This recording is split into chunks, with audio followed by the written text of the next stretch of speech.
light guides our path tonight. Stars above an endless flight. Sahara whispers tales to me. In the wind our love is free. Inilah alasan mengapa persaingan di Round 3 di tahun 2025 ini bakal makin seru dan menegangkan. Selain timnas Indonesia yang terus gencar untuk menambah pemain keturunan baru, tim-tim seperti Cina dan juga Bahrain juga telah menunjukkan perkembangan pesat. Salah satunya Bahrain yang baru saja lolos ke babak final Piala Teluk dengan menyingkirkan tim-tim kuat Timur Tengah macam Arab Saudi, Kuwait dan juga Irak. Meski Bahrain berhasil lolos ke final Piala Teluk, namun pelatih Jepang Hajime Moriyasu tetap memberikan dukungan penuh kepada timnas Indonesia. Alasannya jelas, dia ingin Indonesia menemani Jepang untuk lolos ke Piala Dunia secara langsung. Selain itu, menurutnya Indonesia adalah tim paling seksi sepanjang babak round 3 kualifikasi Piala Dunia 2026. Mereka juga sedang membangun proyek skala besar yang dampaknya akan begitu terasa dalam 2 hingga 3 tahun ke depan. Lantas seperti apa? Yuk kita ulas selengkapnya. Memang Lur ya, kali ini Bahrain di negara tim sana lagi jadi sorotan ya ke tim-tim besar seperti Arab Saudi, Irak dan juga Kuwait, karena mereka dapat dikalahkan oleh Bahrain yang secara tiba-tiba permainannya yang luar biasa. Tapi tetap saja Lur, ASEAN seperti Jepang, mereka meyakini Bahrain tidak akan bisa mengalahkan Indonesia di leg ketiga nanti Lur ya, karena Moriyasu sendiri sudah membaca permainan mereka dari awal dan sampai sekarang. Moriyasu meyakini Bahrain tidak akan bisa mengalahkan Indonesia. Gimana berita kelanjutannya? Yuk langsung aja kita cek video sama-sama. Cek it out. Dua rival timnas Indonesia di putaran ketiga kualifikasi Piala Dunia 2026 zona Asia beda nasib di Piala Teluk ke-26. Keduanya adalah timnas Bahrain dan timnas Arab Saudi. Bahrain berhasil lolos ke babak semifinal Piala Teluk setelah mengalahkan timnas Kuwait. Sementara Arab Saudi disingkirkan timnas Oman. Bahrain mengalahkan Kuwait 1-0 di Jaber International Stadium, Kuwait City. Pada hari yang sama, Arab Saudi keok 1-2 dari Oman di Sulaibikat Stadium, Sulaibikat. Bahrain akan meladeni perlawanan Oman dalam partai puncak Piala Teluk turnamen antar negara Arab di Jaber International Stadium pada awal pekan mendatang. Final lawan Oman ya, perkasa di Piala Teluk tahun ini. Tim berjulukan Dilmun's Warriors itu menjadi juara grup B dengan memperoleh 2 kemenangan dan sekali kekalahan. Arab Saudi juga meraih hasil yang sama dengan Bahrain di grup B Piala Teluk, namun kalah head to head dan menjadi runner up grup. Hal itulah yang membuat timnas Indonesia wajib waspada kepada kekuatan baru timnas Bahrain jelang lanjutan babak round 3. Namun di sisi lain, timnas Indonesia yang berhasil menang atas Arab Saudi di GBK bulan November kemarin kayaknya nggak akan berhenti untuk menambah pemain keturunan baru. Bahkan selangkah lagi, proses oleh Romani dan Jairu akan segera rampung. Dan kemungkinan pada bulan Maret atau saat bertandang ke markas Australia sebelum akhirnya melawan Bahrain di GBK, kedua pemain itu sudah siap dimainkan dan siap membalaskan dendam skuad Garuda di leg pertama, yang dimana kemenangan di depan mata dirampas secara terang-terangan oleh wasit botak biadab Algaf. Dan melihat manuver senyap yang dilakukan oleh pihak PSSI itulah membuat Moriyasu mendukung penuh timnas Indonesia untuk kalahkan timnas Bahrain. Bahkan dia percaya dengan proyek jangka panjang yang dilakukan oleh PSSI itulah akan menjadikan timnas Indonesia sebagai salah satu kekuatan baru di sepak bola Asia dalam 2 atau 3 tahun ke depan. Amin amin. Gabungnya oleh Romani akan buat finishing timnas jadi lebih oke. Iyalah, ini depan. Jika melihat 6 pertandingan timnas di babak round 3 kemarin, dari segi penguasaan bola Indonesia memang sudah sangat oke. Bahkan mereka ini bisa saja menahan imbang Australia dan mengalahkan Arab Saudi. Bahkan peluang-peluang matang seringkali didapatkan oleh anak asuh Sintayong. Namun sayang, kurangnya striker murni yang haus akan gol membuat timnas beberapa kali gagal mencetak gol dengan memanfaatkan peluang-peluang matang yang mereka dapatkan. Dan mungkin saja dengan bergabungnya oleh Romani pada bulan Maret mendatang akan membuat lini depan timnas makin gacor. Dan tentunya bisa kalahkan Bahrain dan amankan 9 poin di 4 laga sisa babak round 3 ini.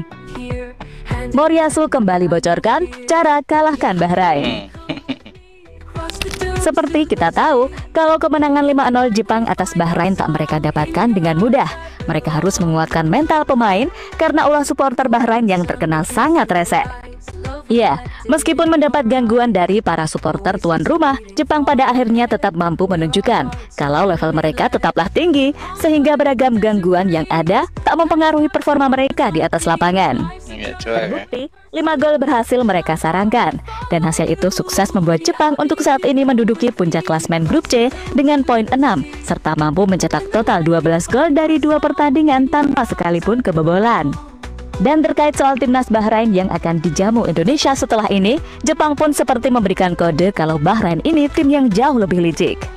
Sebab selain supporter, karakter pemain Bahrain yang seolah-olah udah template kayak tim Timur Tengah lainnya adalah suka banget yang namanya drama-drama dan suka bikin emosi tim lawan.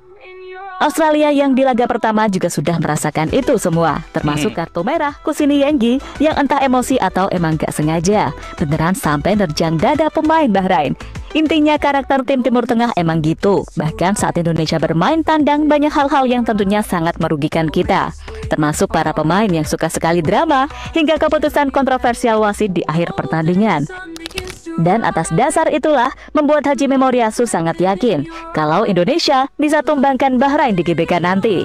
Mereka punya kualitas, apalagi saat bermain di kandang. Mentalitas mereka akan semakin gila lagi.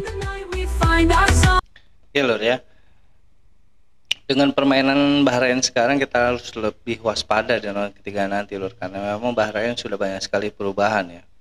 Tapi di sini gua ada 2 faktor. Kita juga jangan terlalu takut dengan Bahrain karena mungkin mereka hanya ingin menjatuhkan mental kita dengan kemenangan-kemenangan dari situ Lur ya, karena ini tidak ditayangkan di TV nasional, jadi pertandingan-pertandingan hanya diperlihatkan di Arab sana Lur ya. Dan Haji Memoriasu juga di sini mengatakan memang tidak akan bisa mereka mengalahkan Indonesia walaupun mereka jadi juara teluk ya, karena memang juara teluk itu hanya khusus pemain-pemain atau tim-tim yang berada di tim teng sana Lur, di Arab Saudi sana. Tapi kalau misalnya di daerah luar dari Arab Saudi mereka belum tentu Lur ya, apalagi nanti di GBK dengan antusias fans timnas Garuda yang sangatlah membludak, sangat menantikan pertandingan dengan Bahrain. Mereka pasti lebih ciut Lur, itu tergantung mental mereka tersendiri ya.